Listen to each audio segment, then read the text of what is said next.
Ceci dit, nous savons que pour le moment, c'est l'effervescence dans la ville, dans le pays. La première application de l'accord, c'était l'ouverture qui avait été faite aux amis qui n'avaient pas accepté de venir pour des raisons qui leur étaient propres de venir à la cité de l'OIA. Le président de la République a chargé la CENCO de les contacter et nous avons échangé avec la CENCO et nous avons constaté que la CENCO s'est butée sur un mur d'incompréhension ou tout au moins à des propositions irréalistes de la part de nos amis de Rassemblement.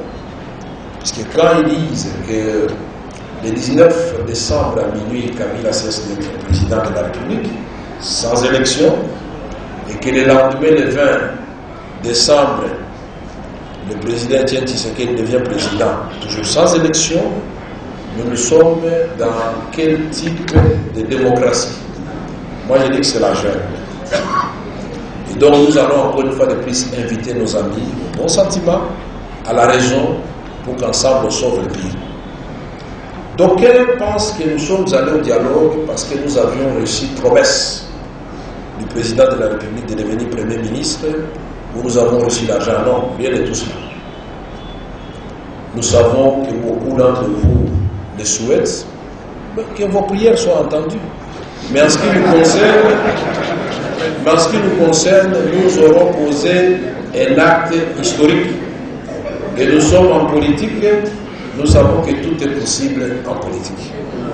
Même quand on vous a promis quelque chose, tant que ce n'est pas réalisé, demeurez sceptique. Comme qui dirait, les engagements en politique ou les promesses n'engagent que ceux qui y croient.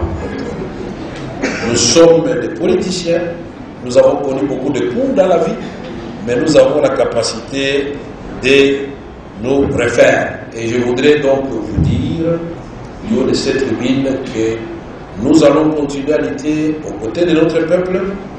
Nous allons œuvrer pour que désormais ça ne soit pas des discours. Tout celui qui sera là, on va empêcher que ce soit des discours de macroéconomie. Non. Nous voulons cette fois-ci qu'on parle des discours réellement d'amélioration des salaires des fonctionnaires, des militaires, des policiers, des infirmiers. Nous voulons qu'on nous parle de la lutte contre l'inflation, mais avec ses effets.